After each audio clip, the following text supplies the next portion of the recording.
என்னோட சின்ன வயசில், நான் சொல்கிறது ஒரு 8 வயசு 9 வயசில், என்னுடைய அம்மா சம்மர் வெக்கேஷன் ஆனால் அவங்களுடைய கிராமத்துக்கு கூட்டிகிட்டு போயிடுவாங்க. நாங்கள் அங்கே ஒரு 2-2.5 மாதம் இருப்போம். அந்த கிராமத்துக்கும் அங்கே இருக்கிற என்னோடய பாட்டி வீட்டுக்கும் இந்த பாட்டு என்னை கூட்டிகிட்டு போச்சு. அந்த கிராமத்தில் ஒரு முக்கியமான கேரக்டர். ஒரு மெயின் ரோடு இருக்கும், 2 பஸ் தான் வந்து போகும், ஒரே ஒரு கடை, அது ஒரு இட்லி கடை. எனக்கு தினம் அந்த இட்லி கடையில் எப்படியாவது இட்லி சாப்பிட்ணும். என் சைல்டுஹுட்டில் ரொம்ப முக்கியமான கேரக்டர் இந்த இட்லி கடை. எப்படியாவது டெய்லி அங்கே இட்லி சாப்பிட்ணும். ஆனால் கையில் காசு இல்லை. அப்போ என்ன பண்ணுவாங்கன்னா, அங்கே காலையில் போய் வயலில் இறங்கி பூ பறிக்க சொல்லுவாங்க. பூ பறித்து கொடுத்தோன்னா எவ்வளோ பூ பறித்து கொடுக்குறோமோ அதுக்கு தகுந்த கூலி. ஸோ நான், என் அக்கா 2 பேர், என் கசின்ஸ் ஒரு 4-5 பேர், எல்லோரும் காலங்காத்தால் ஒரு 4 மணிக்கு எந்திரிச்சு அந்த வயலுக்கு போவோம். அங்கே போய் இறங்கி பூ பறிப்போம். எவ்வளோ முடியுமோ 2-2.5 மணி நேரம் நான் ஸ்டாப்பாக பறிக்கிறது.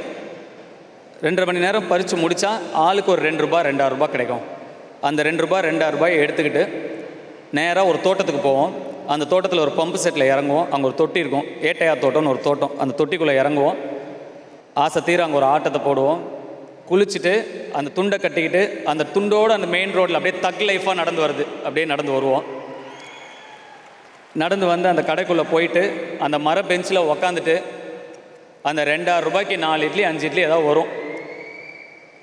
உழைச்சி சாப்பிட்ட அந்த 4 இட்லி 5 இட்லியில் கிடைச்ச டேஸ்ட்டும் நிம்மதியும் சந்தோஷமும், நான் இப்போ எவ்வளவோ நிறையா பெரிய பெரிய ரெஸ்டாரண்ட்டில், ஃபேன்சியான ரெஸ்டாரண்ட்லாம் சாப்பிட்டேன், கிடைக்கல.